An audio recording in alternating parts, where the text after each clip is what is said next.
아이고.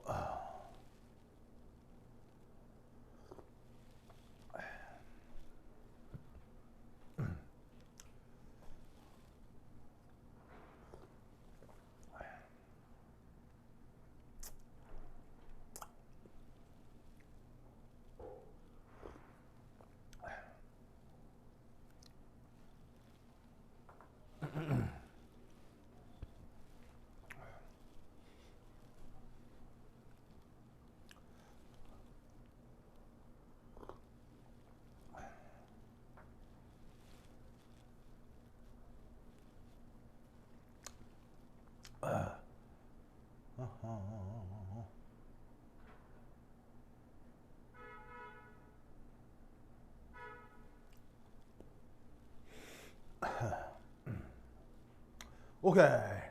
네, 도훈아 왜요? 아, 그렇구나. 연대 논술. 맞아. 알았어요.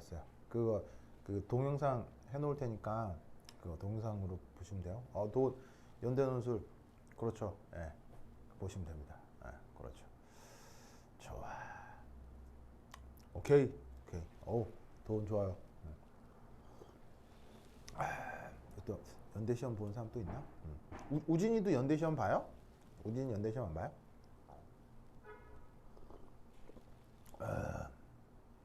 아이고.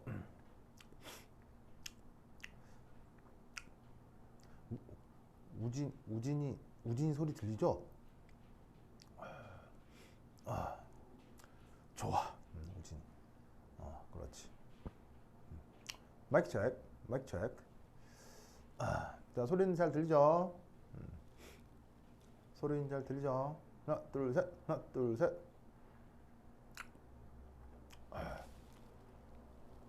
마이크 체크. 오케이. 자, 갑니다. 자, 잠수병이라고 하는 게 상당히 굉장히 위험한 질환일 수 있다고 했죠. 그러면 이 병을 어떻게 내비둬야 되겠어요? 이걸 좀 이제 고칠 수, 뭐 이렇게 예방하거나 고치거나 할 수 있어야 되겠어요. 당연히 고치거나 예방해야 되겠죠. 그래서 이제 어떤 방법을 사용하냐면 첫 번째 1 이렇게 됩니다. N2 질소를 대체할 수 있는 기체를 사용합니다.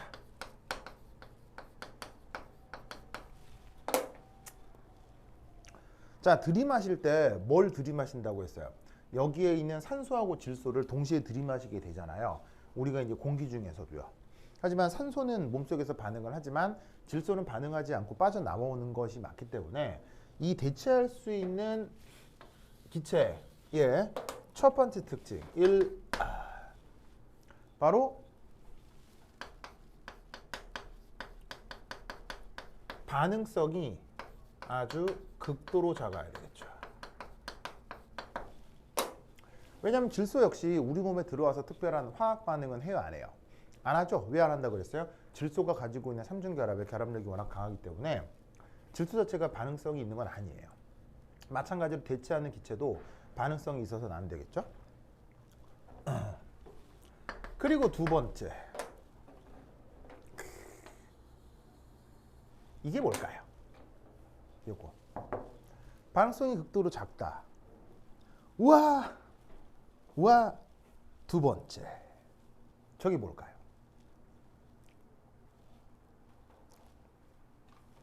두 번째 조건 뭘까요?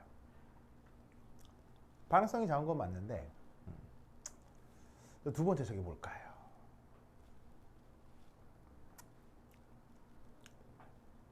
저기 뭘까요?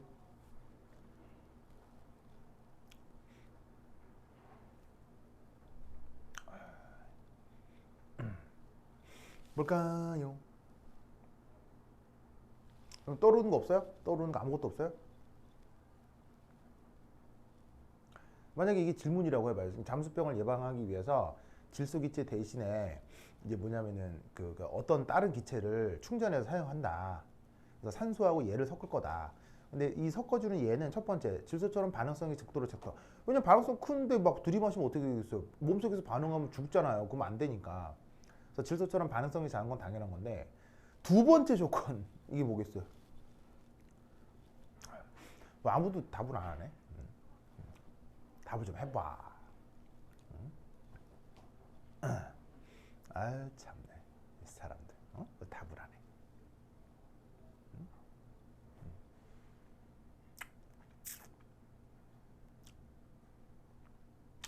보자. 보라.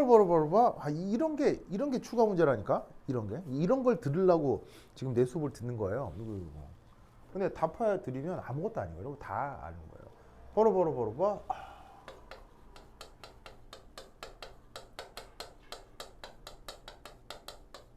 분자량이 작아야 된다. 이 왜 분자량이 작아야 될까요? 바로 분자량이 작으면 뭐가 작죠? 분산력. 이 작을 수밖에 없죠. 그러면 분산력이 작으면 어떻게 되겠어요? 피 속에 대한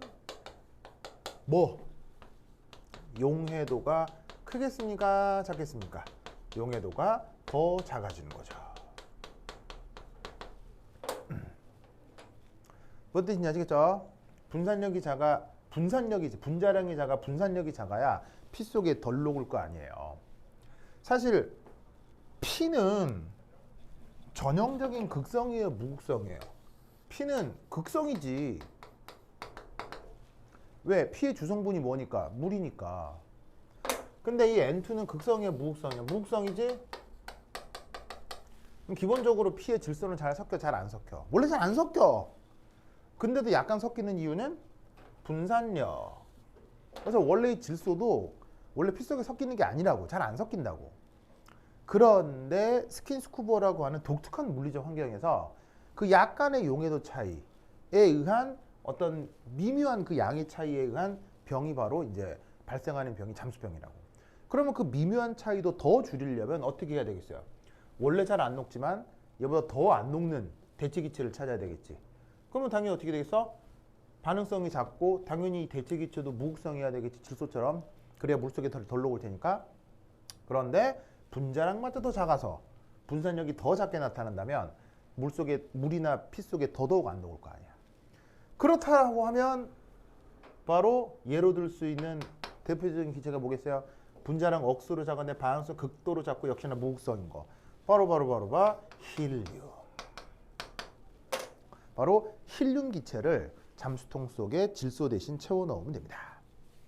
그러면 그 잠수병이 잘 나타나지가 않고 나타난다 하더라도 그 상해가 훨씬 적어집니다. 저 분자량이 작다 무슨 말씀인지 아시겠어요? 분자량이 작다? 저 완전 중요합니다. 완전 중요합니다. 저거 완전 중요합니다. 그래서 잠수병을 예방할 수 있는 대표적인 대체기체가 바로 힐륨이에요. 그러니까 이게 비활성 기체라서가 아니고요. 비활성 기체인 것도 좋아. 더 좋은데 분자량이 작은 게 중요한 거야. 분자량이 작은 거.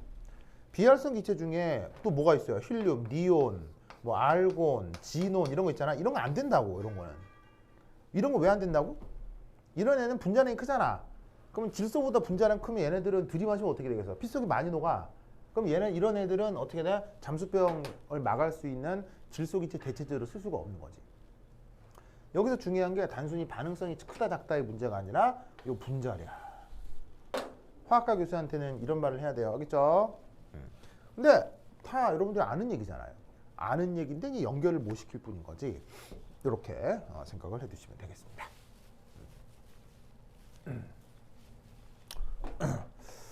그 다음 뭐 상식적으로 알아둘 것 중에 알아두면 재밌는 얘기 중에 잠수병을 예방하는 얘는 이제 대체제인데 잠수병을 예방하는 장치가 있어요. 장치는 장치인데 좀 큰 장치야. 큰 장치. 어떤 장치냐면 바로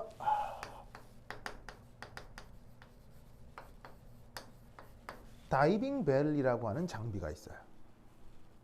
다이빙 벨. 자, 다이빙 벨 혹시 들어본 사람? 직간접적으로 들어본 사람 있을 텐데. 저 다이빙 벨 들어본 적 있는 사람? 없다용? 수민이 들어본 적 없어요? 아니면 저 누구냐? 뭐야? 우진이 들어본 적 없어요? 도훈이는요? 없다. 없구나. 그래, 좋아. 토니하고 우진이도 들어본 적 없나요? 다이빙 벨? 자, 이게 뭐냐면요. 이겁니다. 별거 아닌데요. 대단한 장비가 아니고요. 이게 아주 그냥 물리적인 장비예요. 장비라고 해도 되고 장치라고 해도 되고. 뭐냐면 요겁니다.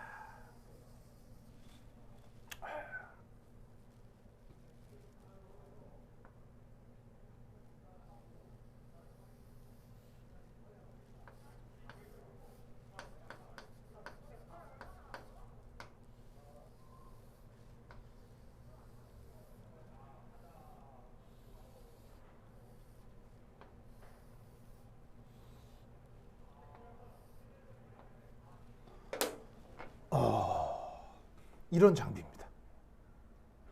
이게 뭐냐? 이게 뭐냐면요. 이게 쇠통이에요, 쇠통. 조그만 장비가 아니고요. 커요.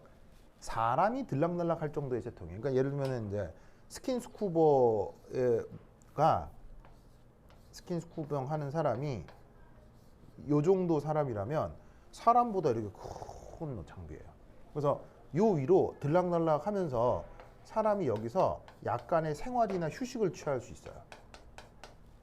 이렇게. 자, 뭐냐면 여기는 바다잖아요, 바다. 물이 여기까지 찰랑찰랑 하는 거예요. 물이 여기까지 찰랑찰랑 하는 거예요. 그럼 예를 들어서 요 깊이가 만약에 20m라고 하자. 그럼 여기서 외부에서 펌프를 이용해서 여기 기체 기압을 상기압으로 유지하는 거예요. 상기압으로. 그럼 어떻게 했냐면 이 근방에서 작업을 하던 스킨스쿠버가 뭔가 위급한 상황이 있거나 뭔가 뭐냐면 피로가 축적돼서 휴식을 취할 때 이 안으로 들어와서 휴식을 취하는 거예요. 휴식을 취했다가 다시 들어가고 휴식을 취했다가 다시 들어가고. 그럼 어떻게 되냐면 지금 여기에 있는 이 사람 몸속으로 이 사람 몸에 가해지는 압력이 3기압이죠. 그런데 이 내부도 3기압으로 세팅을 해놓으면 이 압력이 같기 때문에 몸속에 녹아들어온 질소기체가 있다 치더라도 여기에서는 어떻게 되겠어요? 그 질소기체가 부글부글 끓어나오지 않을 거라는 얘기예요. 여기에서도 그 질소기체의 용해도가 달라지지 않을 테니까. 무슨 뜻인지 아시겠죠? 이런 장비를 뭐라고 한다? 이런 거대한 쇠통을 이걸 다이빙 벨이라고 해요. 뭐냐면 다이빙, 잠수하는 데 사용하는 벨. 쇠통인데 구조가 종처럼 생겼잖아, 종. 쇠통이고 비어있으니까 이거 누가 땡 때리면 댕 소리 날 거 아니야. 그래서 얘 이름을 뭐라고 부른다? 다이빙 벨이라고 해요. 이해했죠? 이해했죠? 이해했죠? 이해했죠? 아시겠습니까? 아시겠죠? 그러면 저 다이빙 벨은 굉장히 고가 장비일까요? 그렇게 비싸지 않은 장비일까요? 자, 기술적으로 쟤는 만들기 쉬운 장비일까요? 어려운 장비일까요? 사실 아무것도 아닌 장비입니다. 물론 뭐 쇠값은 나가겠지. 쇠값은 나가겠지만 이 장비를 만들 때 무슨 최첨단 테크닉 뭐 그런 게 필요한 게 아니라고요. 뭐 우리나라에서 이번에 SLBM 잠수함에서 공기로 밀어가지고 미사일 쏘는 그거 SLBM이라고 하잖아요. 뭐 그런 걸 만드는 것처럼 뭐 최첨단 테크닉이 필요한 게 아니라고요. 그래서 이 장비는 그냥 사설, 그냥 민간 이 스킨스쿠버 업체도 가지고 있는 장비예요. 아무나 가지고 있는 장비예요. 그래서 이제 조금 회사 규모가 크면 이제 관광객들을 위해서 이거 세팅해놓고 여기서 이제 스킨스쿠버들 왔다 갔다 하는 이런 장비인 거지. 무슨 말 알겠죠? 그리고 이제 이 장비를 이용하면 이게 내 기억에 이 장비를 활용해서 2000년 초에요. 2000년 초에 이게 그 2000년 초에 이 장비를 이용해 가지고 2000년 초에 뭐냐면은 그 대한민국 네이비가 뭐야? 대한민국 해군이요. 하고 누가 서울대 체육과가 콜라보를 해요. 서울대학교 이제 체육교육과하고 그 네이비하고 뭐냐면 콜라보를 해가지고 2000년 초에 이제 세계적인 실험을 해요. 어떤 실험을 하냐면 이 다이빙벨을 활용해서 인간이 몇 미터까지 잠수할 수 있나. 그래서 여기서 세계 기록 세웁니다. 얼마나 오냐면 내 기억엔 175m인가? 세계 기록 세웁니다. 175m. 그러면 대략 퉁쳐서 200m라 하고 그럼 몇 기압인 거야? 한 20기압 가까이 되는 거 아니에요? 그러니까 뭐냐면 이 다이빙벨을 깊숙이 넣으면 여기가 3기압, 4기압, 5기압 점점 늘어날 거고 외부에서 프레셔 더 주면 되는 거예요. 그럼 여기에 있는 생활하는 사람들이 그 압력에 익숙해질 정도로만 다이빙벨을 천천히 집어넣으면 더 심해도 들어갈 수가 있다는 얘기죠. 그래서 이렇게 다이빙벨을 이용해서 한 175m나 150 몇 미터나 했는데 이 깊게 들어갔었는데 이게 그 지금까지도 깨지지 않는 세계 기록이에요. 이거 우리나라 사람들 이렇게 만만한 사람들 아니에요. 이런 거 다 해요. 그래서 그때 이제 그 요거 관련해서 MBC에서 이제 다큐멘터리 영상도 있었거든요. 실험 과정에 대해서. 이게 어떻게 되냐면 해군에서 이제 지원을 받은 특수부대 요원들, 해군 특수부대 중에 SSU나 아니면은 UDT 같은 특수부대들이 있어요. 그래서 거기에 이제 스킨스쿠버가 특화된 그런 요원들이거든요. 그런 사람들이 이 다이빙벨에 들어가서 이 다이빙벨을 내리는 거지. 어디까지? 100m 이상까지. 근데 내릴 때 어떤 속도로 내리겠어요? 얘를 빨리 내리겠어요? 천천히 내리겠어요? 엄청 천천히. 그래서 그 다큐멘터리 보면 이 다이빙벨을 이 수심까지 일주일에 걸쳐서 천천히 내리는 거예요. 그래서 그러면 그 말은 무슨 말이냐면 사람들이 여기서 일주일 동안 먹고 자는 거야. 일주일 동안 먹고 자고 뭐 잠도 자고 여기서 뭐 놀기도 하고 일주일 동안 아무것도 안 하고 그래서 살면서 다이빙벨을 천천히 내려서 그 수심에 도달해. 그럼 그 수심에 도달해서 거기서 이제 요원들이 어떻게 된다? 여기서 바깥쪽으로 나오는 거지. 20m 압력, 20기압 압력의 수심으로. 거기에서 사람들이 이렇게 이제 활동을 한 다음 다시 여기서 이제 몇몇 실험들을 했겠죠. 이제 막 서울대 체육과랑 같이 하니까 그래서 몇몇 실험과 임무를 수행하고 다시 올라오는 그런 프로젝트가 있었어요. 그리고 다시 당연히 올라올 때도 얼마?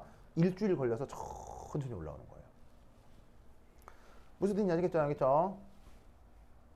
그러면 이게 전 세계 기록인데 이런 걸 했다라는 건 우리나라의 다이빙벨 운용 기술이 아무렇지 않다는 얘기예요. 우리나라의 다이빙벨 운영 기술이 세계적 수준이라는 얘기예요. 우리나라의 스킨스쿠버와 다이빙벨 운영 수준은 전 세계적인 수준이에요. 우리 보통 사람들이 스킨스쿠버 잘 안 해서 그렇지 스킨스쿠버의 기술과 테크닉은 대한민국이 전 세계적 수준이에요. 이 다이빙벨까지. 무슨 말 알겠죠? 이게 이제 사실은 아까도 얘기했지만 이런 잠수병의 문제 때문에 스킨스쿠버의 가장 최적 수심은 30에서 35m가 최대거든요. 이 다이빙벨을 쓰지 않는다고 하면. 근데 이제 다이빙벨을 쓰면 굉장히 이 작전 수심이 굉장히 깊어질 수도 있는 거죠. 그리고 이 다이빙벨은 대한민국 업계에서 엄청나게 잘 쓰는 기술이에요. 전 세계적인 기술이에요. 굉장히 잘 써요, 한국이. 무슨 말씀 아시겠어요? 그럼 여러분, 저 갑자기 스킨스쿠버로 깊숙이 잠수에 들어간다 하니까 무슨 사건 하나 안 떠올라요? 사건 하나 안 떠올라요?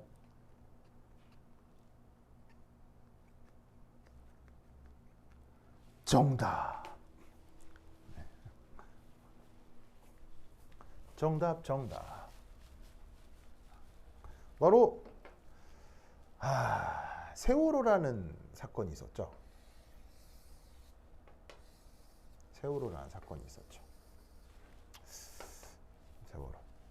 세월호가 이게 들어가 있는 깊이가 40m였어요. 애매하다. 40m.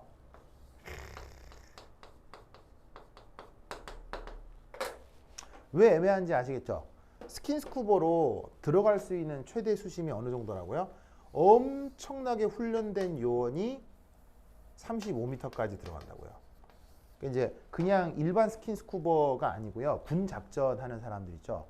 그래서 UDT는 해군 특수부대에서 훈련받은 그런 사람들이 최대로 들어갈 수 있는 깊이가 35m예요. 그러면 5m니까 어느 정도 거냐면 여기까지 딱 들어가면 좀 보이는 거죠, 이렇게. 5m니까요. 물론 이제 요 서해 바다가 굉장히 좀 그 시야가 좀 탁하게 잘 안 보이긴 하지만 5m니까 이게 진짜 손 뻗으면 닿을 거리에 이게 있는 거예요. 근데 여기서 스킨스쿠버를 하고 들어가 버리면, 더 내려가 버리면 이때부터는 생명에 큰 위험이 발생할 수 있어요. 큰 위험이. 그러면 이런 경우는 무슨 장비를 해놓으면 되겠어요? 바로 짜잔, 다이빙벨 세팅을 하면 되는 거죠. 맞나요? 그럼 생각해 보세요. 다이빙벨 세팅을 하면 어떻게 되겠어요? 스킨스쿠버 하는 사람들이 아주 쉽게 들락날락 하면서 작업을 순조롭게 마칠 수 있었겠죠? 그러면 다이빙벨은 아까 얘기했듯이 귀한 장비라고 그랬어요? 아무데나 있는 장비라고 그랬어요? 아무데나 있어요. 해군에 여러 수십 개 있고요. 해경에도 있을 거고요. 그 다음에 현대중공업 같은 이런 조선업 하는 데도 다 있어요. 그리고 그거 떠나서 그냥 사설 스쿠버 다이빙 그냥 그 리조트 업체 다 가지고 있어요. 그리고 이 다이빙벨이라고 하는 이 장비는 대한민국이 운용을 잘 못해요. 억수로 잘해요. 그러면 이 다이빙벨 세팅을 하면 어떻게 되겠어요? 어떻게? 굉장히 쉽게 이 뭐냐면은 구조 혹은 군환 활동을 할 수 있었겠죠. 근데 이 다이빙벨을 사용하지 못하게 합니다. 누가 사용하지 못하게 하죠? 바로 그때 당시 대한민국 정부와 대한민국 국정원이 이걸 사용하지 못하게 합니다. 이유는 모르겠는데요. 대한민국 정부가 어떤 이유 때문에 이걸 사용하지 못하게 합니다. 참 이해가 안 돼요. 그래서 이 내려갔던 이제 UDT라고 하면 해군 특수부대인데 이 대한민국 해군 특수부대는 전 세계적인 특수부대예요. 실력이 전 세계적인 스케일의 특수부대예요. 여러분 우리나라 그렇게 만만한 나라 아니에요.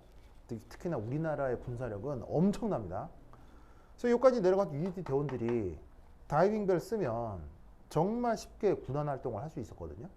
UDT나 SSU도 해군 특수부대인데, 근데 이걸 다이빙벨을 설치를 못하게 하는 거예요. 그래가지고 어떻게?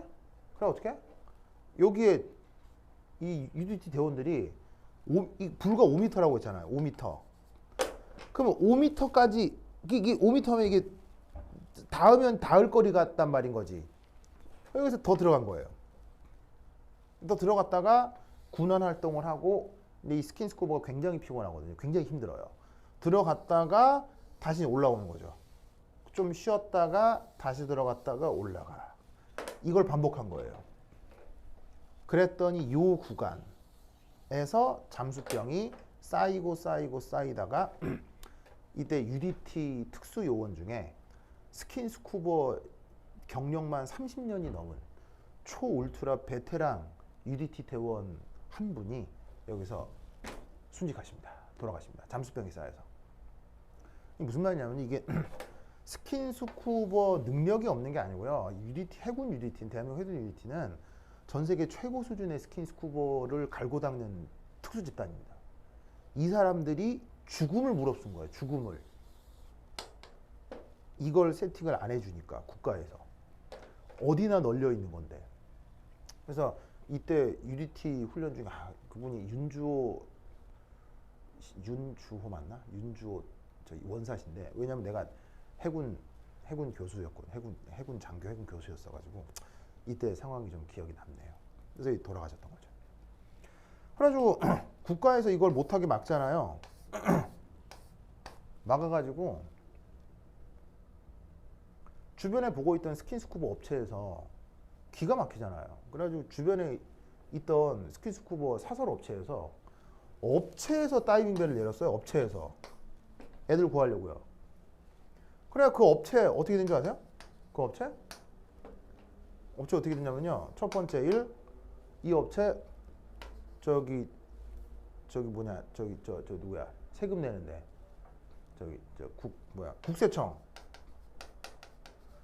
세금 조사 들어왔고요. 그 다음에 국정원에서 간첩 혐의로 몰려가지고 간첩 혐의로 기소됐어요. 이 업체가 이 다이빙벨 내려가지고. 왜? 국가에서 하지 말라고 했는데 했다고.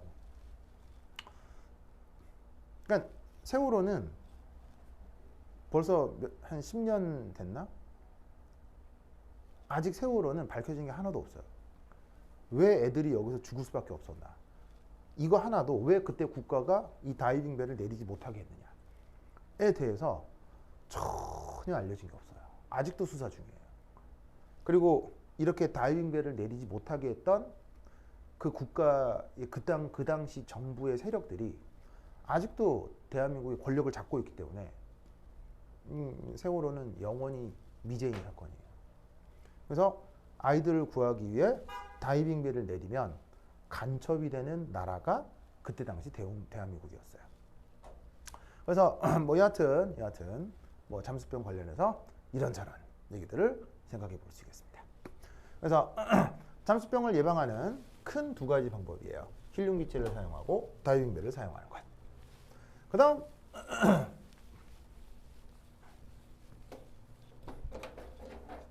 6번 해녀는 잠수병에 걸리느냐. 요게 마지막 질문이죠. 자, 해녀라는 직업은 뭔지 아시죠? 해녀. 이게 전 세계에 거의 없고요. 우리나라에만 있는 직업인데 해녀. 해녀.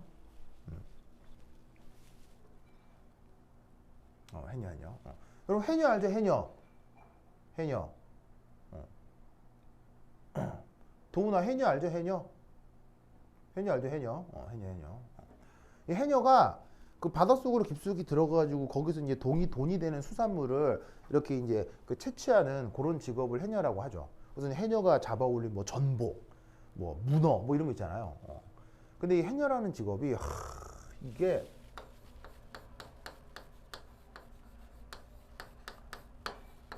극도로 위험한 직업이에요. 극도로 위험해요.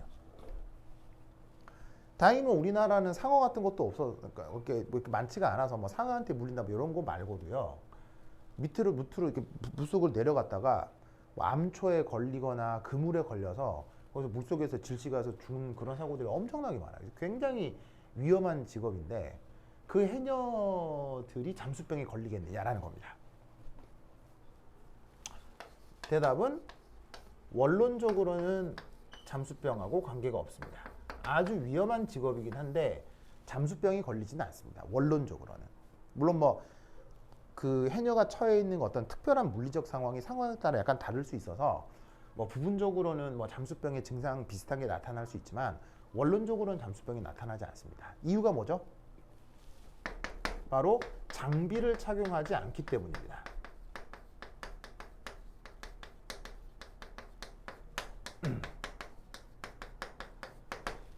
자, 해녀가 물속으로 어떻게 들어가요? 읍! 한 다음에 뽕 들어가죠? 그럼 어떻게 되냐면 읍! 하면 내가 딱 들이마신 들숨에 이미 N2하고 O2의 몰수는 정해져 있는 거죠.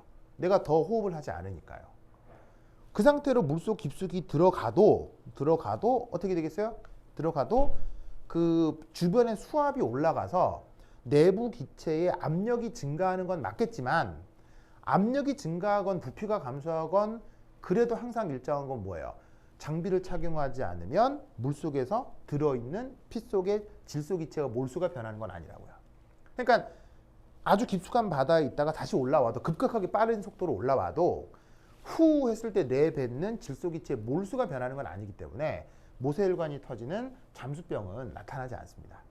그러니까 지금 여기에 있는 이 질문을 해녀는 잠수병에 걸리나를 다른 말로 고래로 바꿔도 좋아요. 고래.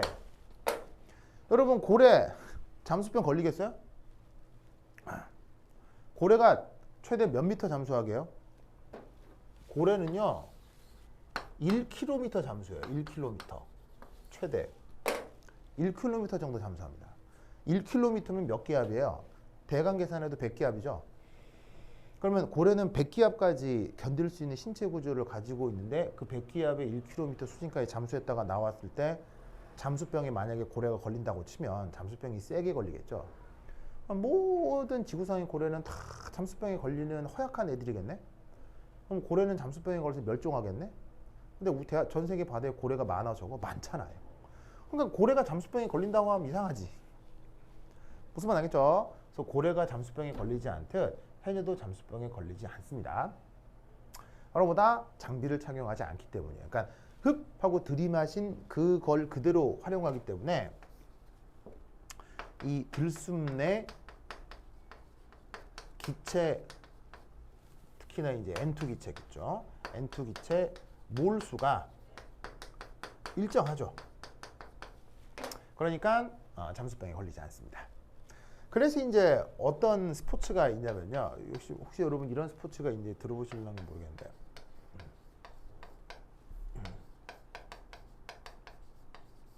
프리다이빙이라고 하는 잠수가 있어요. 여기 스포츠가 있어요. 혹시 프리다이빙 들어본 사람? 진짜 저런 거를 보면 진짜 참 상상이 안 될 텐데. 프리다이빙이라는 스포츠 아는 사람? 수민, 도훈, 우진. 프리다이빙이라는 스포츠 아는 사람? 수민 알아요? 오, 좋아. 좋아. 자, 이 프리다이빙이라는 스포츠가 뭐냐면요. 얘가 무장비 잠수 기록을 세우는 스포츠예요. 그냥 뭐냐면 사람이 그냥 한 달 물속으로 푹 들어가는 거야. 네. 정말이요. 그러면 무장비 잠수하는 게 고래나 해녀나 이걸 한 거지. 즉 해녀의 액티비티를 하는데 굴을 따는 게 아니고 그러니까 전복을 따는 게 아니고 그냥 더 깊이 들어갈 뿐인 거야. 이 무장비 잠수 세계 기록이 얼마인지 아세요? 그게 세계 기록이 175m인가 그래요. 아까 해군 UDT가 저기 서울대 체육과랑 콜라보를 해서 했던 그 기록. 그거. 그게 장비를 착용해서 계속 산소를 들이마시게 되면 이 깊이까지 들어가는 게 굉장히 치명적일 수 있지만 들숨만으로 이 깊이까지 들어간다 하더라도 잠수병에 걸리지 않기 때문에 들어갔다 바로 나올 수 있어요. 무슨 말인지 알겠어요? 그래서 이런 스포츠가 있어요. 근데 이제 재밌는 건 이제 175m까지 헤엄쳐서 내려가야 되는 거니까 이게 들어가는데 잠수해서 들어가는데 한 5분 걸린대요. 5분. 나올 때 한 2분 정도 걸린대요. 나올 때 2분 걸리겠죠? 이 사람들은 숨을 5분 정도 참을 수 있어요. 이 선수들은. 여러분 숨 5분 참아봤어요? 5분 참으면 죽어. 그러니까 이 프리다이빙 하는 선수들은 이 호흡을 길게 유지하는 모든 테크닉들을 다 활용해요. 훈련도 그런 걸 하고요. 그래서 이제 하여튼 뭐 그런 스포츠가 있긴 해요. 그래서 이제 이거 프리다이빙과 관련된 되게 옛날 영화가 하나가 있는데 그랑블루라고 하는 옛날 영화가 있거든요. 프랑스 영화인데 이 프리다이빙을 다룬 아주 멋진 영화예요. 나중에 기회가 되면 한번 보도록 하세요. 그래서 어쨌건 고래하고 해녀는 원칙적으로 잠수병에 걸린다 안 걸린다? 안 걸린다. 해서 이렇게 이상적 묽은 용액 끝. 자, 고다. 준다잉. 에잇. 자, 3.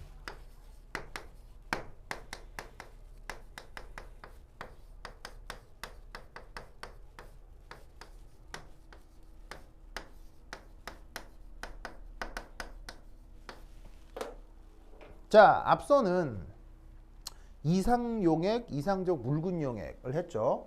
즉 라우레 법칙과 헨리의 법칙이 적용되는 그런 용액들에 대해서 얘기를 해봤는데 그 다음에 해볼 건 뭐냐면 바로 레알 실제 용액에 대해서 한번 해보도록 하겠습니다. 그리고 뭐 특별한 언급이 없다면 용액 중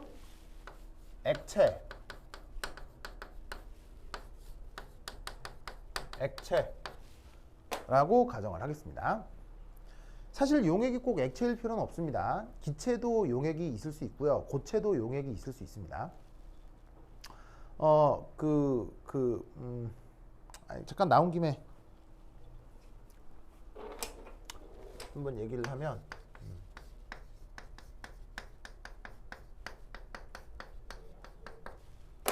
자, 용액은 잘 섞여서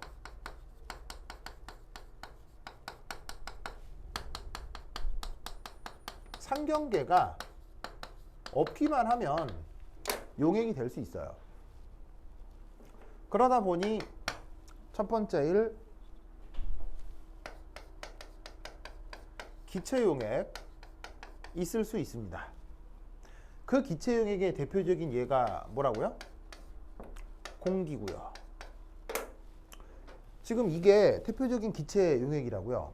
왜? 여기에 질소하고 산소가 있지 않겠어요?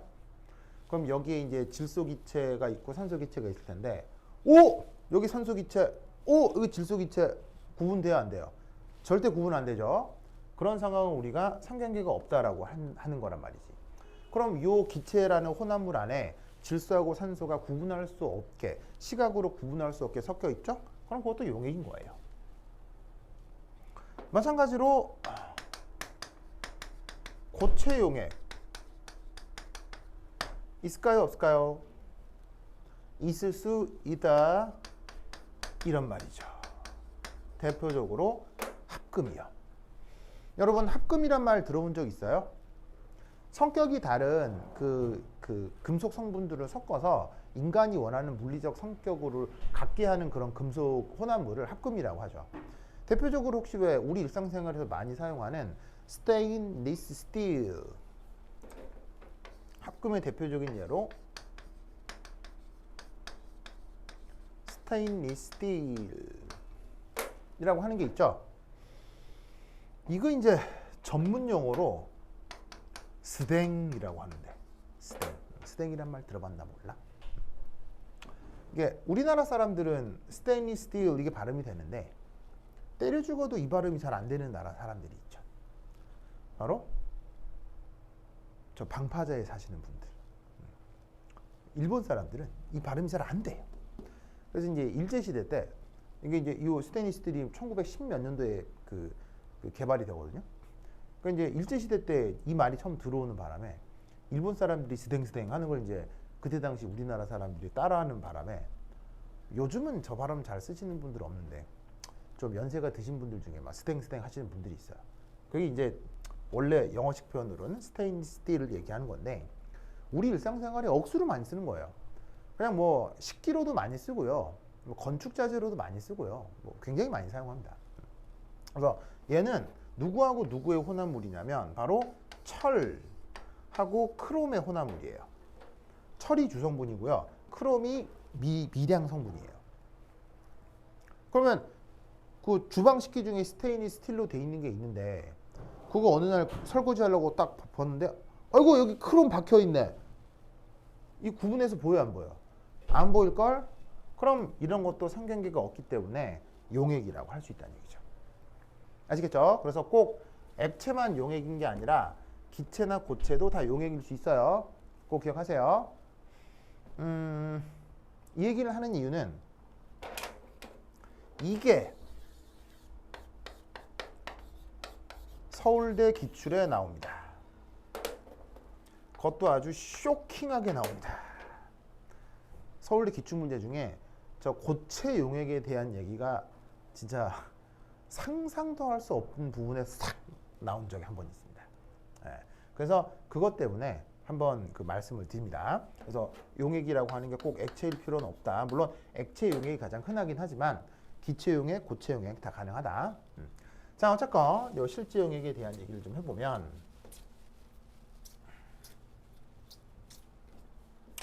자, 당연히 얘는 첫 번째 1. 실제 용액은 뭐겠어요?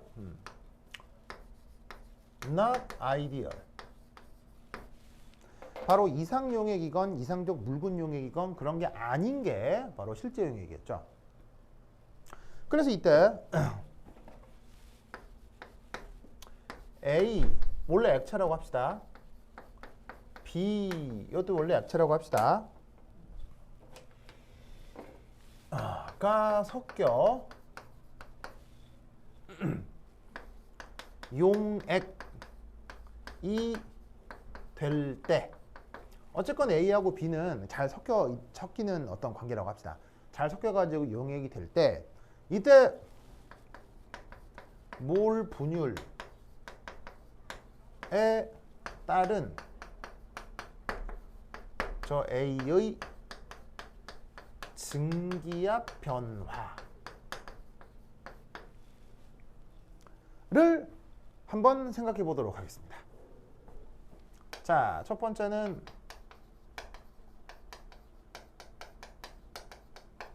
자, 실험 장치가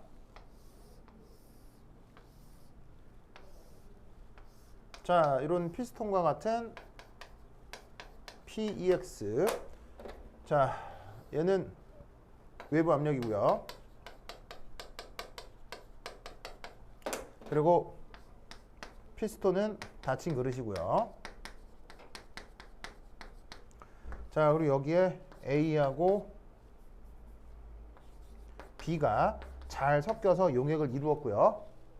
증발되고 응축되는 평형 속에서 A하고 B가 혼합 기체로 있을 수도 있고요. 알겠죠? 이럴 때 여기에 있는 요 A의 A 성분의 이 몰 분율에 따른 A의 증기압이 어떻게 되느냐, 그걸 한번 그래프로 한번 그려보자, 이런 말인 거죠.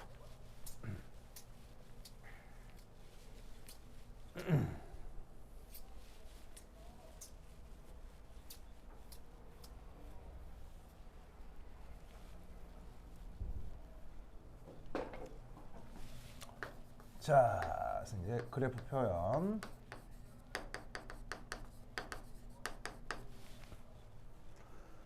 자, 이렇게 됩니다.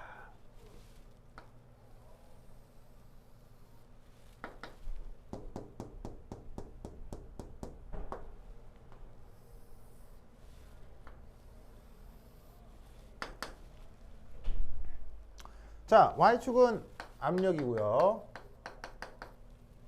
압력입니다. 이때 X축은 저 A의 몰 분율이라고 합시다. A의 몰 분율. 자, 그럼 몰 분율은 어디서 어디로 움직이나요? 0에서 1 이렇게 되죠.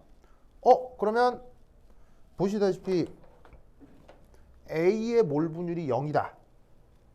그럼 이 말은 뭐냐면 순전히 B뿐이다, 이런 얘기인 거고요. A의 몰 분율이 1이다. 요거는 순전히 A뿐이다, 뭐 이런 얘기겠죠. 그럼 이때 여기서 우리는 요걸 알 수가 있습니다. 바로 여기서 만약에 짜잔, 요런 어떤 직선의 관계식이 하나 나타난다 라고 쳐보죠. 직선의 관계식. 그럼 이때 우리는 여기서 얘가 PA 백설표. 이게 바로 뭐냐면 순수 A의 증기압이 되는 거고요. 그리고 이때 편의상 이 모든 건 등온 조건에서 일어난다고 칩시다. 그리고 이게 딱 직선 관계로 나타나는 건 그게 이제 바로 뭐겠어요? PA인데 이상용액을 이루는 거죠. 아이디어란 상황. 그래서 얘는 뭐랑 저기에 있는 순수한 상태의 증기압에다가 액체 상태 A의 몰 분율을 곱한 바로 라우레 법칙을 잘 따르고 있는 상황이겠죠. 그래서 여기에 있는 이 직선은 바로 보시다시피 라우레 법칙을 잘 따르고 있는 상황인 겁니다. 이 직선은. 그래서 이상용액이라고 했을 때 바로 A의 몰 분율에 대한 증기압은 이 직선을 따르겠죠. 아시겠죠? 자, 그럼 이때 여기에서 이게 이상용액이 아니라 실제 용액인 경우는 이 A가 B랑 섞여 있을 때 얘가 실제 용액이 되면 이 몰 분율에 따른 A의 증기압은 어떻게 되느냐? 경우에 따라 다를 수 있지만 크게 두 가지가 나타납니다. 첫 번째는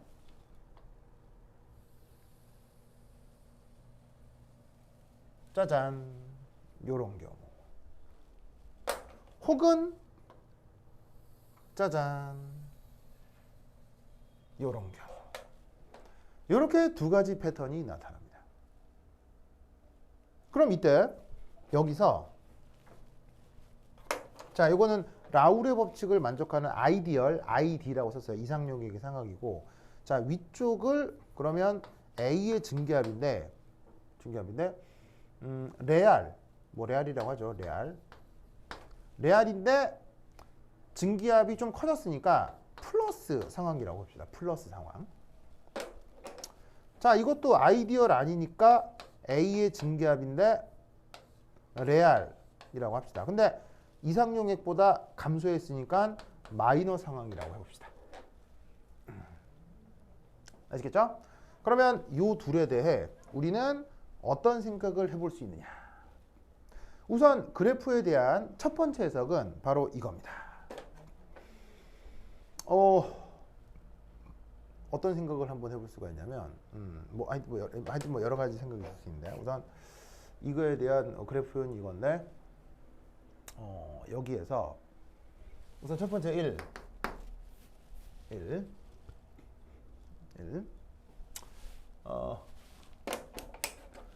원래 표현은 포지티브 디비에이션입니다. 우리말 번역은 양의 편차 뭐 이런 식으로 번역을 해요. 바로 저기에 있는 PA 레알 플러스 이 상황을 얘기하는 겁니다. 자, 얘는 뭐냐면 이상적 상황, 바로 여기에 있는 라우레 법칙을 잘 따르고 있는 상황이죠. 이상적 상황보다 증기압이 커지는 상황을 얘기하는 겁니다. 어쨌건 전반적으로 흰색 그래프보다는 위에 있잖아요. 그럼 이건 뭐냐면 증기압이 커졌다, 바로 액체보다 기체상을 더 좋아한다는 뜻이겠죠. 그러면 액체보다 기체상을 더 선호한다. 그럼 이 말이 무슨 말이겠어요? 바로 액체상에서 성분 A와 B 사이에 밀어내는 힘이 더 강하기 때문에 밀려서 더 기체상을 선호하는 게 아니냐, 더 증발을 잘하는 거 아니냐, 이렇게 생각을 해볼 수가 있다고요. 그럼 A하고 B가 청력이 나타나는 상황이다 라고 하면 여기서 이제 우리가 이런 생각을 할 수 있죠. 바로 A와 B를 섞어 용액을 만드는 과정이 바로 흡열이겠구나.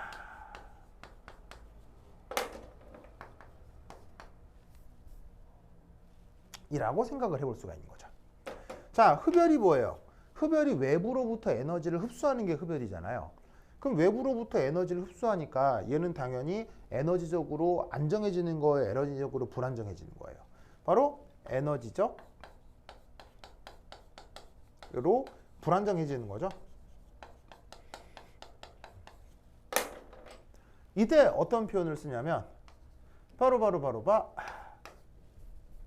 델타 H 믹스가 양수다. 이런 식의 표현을 써요. 자, 믹스란 말 알죠? 믹스. 섞는 거. 그래서 섞었을 때 A하고 B를 섞는 과정이 흡열 과정이다. 이렇게 생각할 수 있습니다. 그래서 여기 주어져 있는 요 이상용액보다 증기압이 커지는 상황에서는 쟤를 뭐라고? 양의 편차를 갖는다라고 얘기하고, 그 양의 편차를 갖는 경우 둘을 섞어서 용액을 만드는 과정이 흡열 과정이다. 이런 생각을 해볼 수가 있습니다. 그러면 당연히 두 번째 E는 뭐겠어요? 양의 편차 말고 음의 편차를 얘기하는 거겠죠? 바로 저 A의 레알 상태의 증기압이 여기에 있는 이상용액보다 압력이 증기압이 작아지는 거. 그럼 생각해 보세요. 양하고 음은 서로 반대 관계잖아요. 그럼 이 설명을 어떻게 쓰면 되겠어요? 다 반대 쓰면 되겠죠. 반대로 쓰면 되는 거예요. 그러면 초정적으로 음의 편차는 역으로 어떻게 생각할 수 있겠어요? 델타 H 믹싱이 여기서 했던 그대로 짜잔 이런 식의 발열이 되는 거다. 이렇게 되는 거죠. 무슨 뜻인지 아시겠죠? 그걸 보여주고 있는 상황이다 라는 것을 알아두시기 바랍니다. 오케이, 됐다. 자, 그 다음 하나 더 여기 줄게요.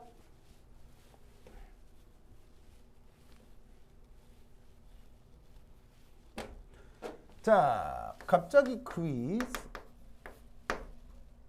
그렇다면 이상 용액이 형성될 때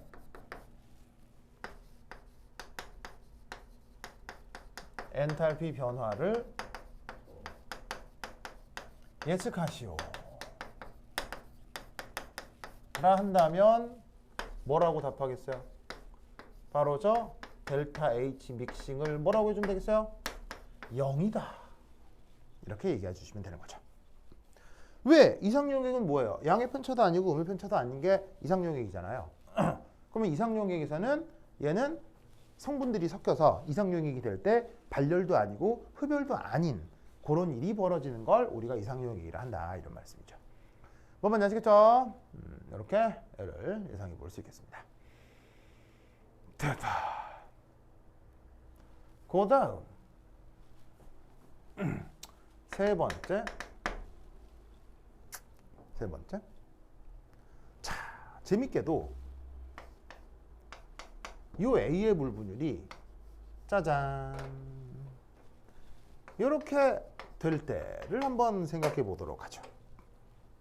바로 여기를 얘기하는 겁니다.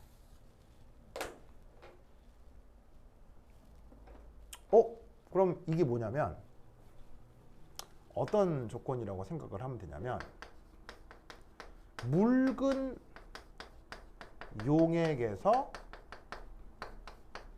A가 용매로 작용하고 있는 상황이에요. 맞죠? 몰 분율이 뭐 하나가 1로 수렴한다는 얘기는 나머지 다른 성분은 0으로 수렴한다는 얘기니까 그건 묽은 용액이라는 얘기 아니에요. 그런데 그때 A는 당연히 더 많은 성분이니까 용매겠죠. 그랬더니 놀라운 사실은 이겁니다. 양의 편차를 갖건 음의 편차를 갖건 어디론가 수렴하죠. 어디로 수렴해요? 라울의 법칙으로 수렴하는 거예요.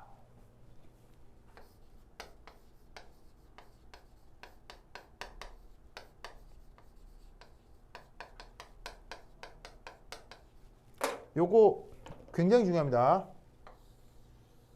요걸 고려해서 그려보라는 문제가 나올 수도 있습니다.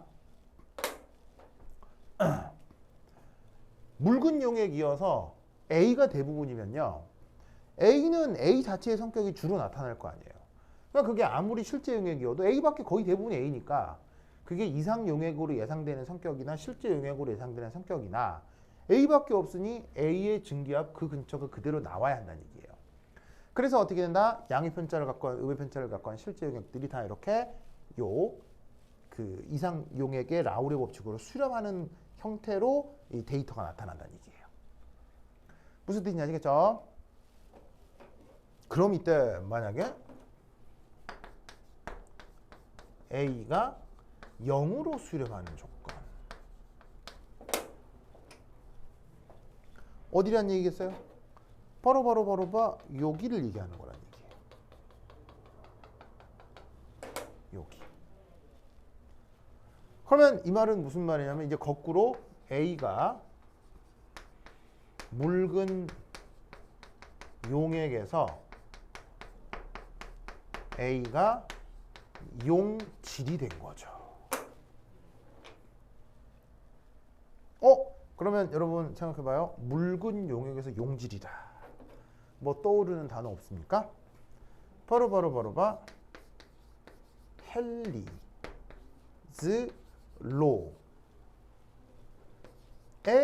수렴한다 라고 가정을 해주는 거예요. 헬리 법칙 수렴한다? 무슨 말이냐면 이거예요. 자, 이 원점 있죠. 원점. 자, 헨리의 법칙이 뭐였죠? 아까 한번 써보면 헨리 법칙이 어디 쓰지? 여기 써볼게요.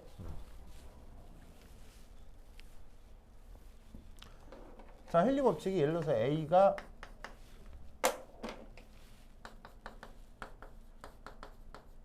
묽은 용액의 용액의 용질 성분이라고 할 때 헨리 법칙이라고 하는 게 요렇게 그 몰분율에 이런 식의 비례상수가 있다라고 하는 게 이게 바로 헨리 법칙 아니에요. 비례상수가 있다? 그럼 이게 수학적으로 몇 차 함수예요? 1차 함수인 거지. 그 1차 함수에 얘는 기울기인 거고. 그럼 여기서 우리는 뭘 할 수 있어요? 원점에서 포지티브 디비에이션이건 네거티브 디비에이션이건 원점에서 예를 들어서 이런 식으로 접선의 기울기가 있을 거 아니에요. 접선의 기울기. 원점에서 0이라고 할 때 그 원점에서의 접선의 기울기 그게 바로 뭐라는 얘기겠어요? 요것이 바로 헨리 법칙 상수라는 얘기예요.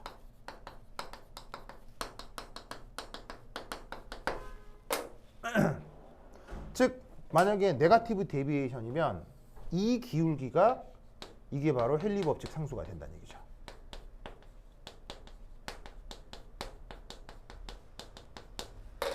그러니까 라울의 법칙이 됐건 헨리의 법칙이 됐건 이게 그냥 하늘에서 뚝 떨어진 게 아니고요. 실제 실험을 하면 이런 현상들이 나타난다는 얘기예요. 그래서 묽은 용액에서 용매는 이렇게 라울의 법칙으로 설명할 수 있는 현상이 나타나고요. 헨리 법칙 같은 경우는 원점에서 뭐 그래프가 얻어지면 항상 접선의 기울기를 찾을 수 있는 거니까요. 그 접선의 기울기로부터 헨리 법칙을 만드는 거죠. 무슨 뜻인지 아시겠죠?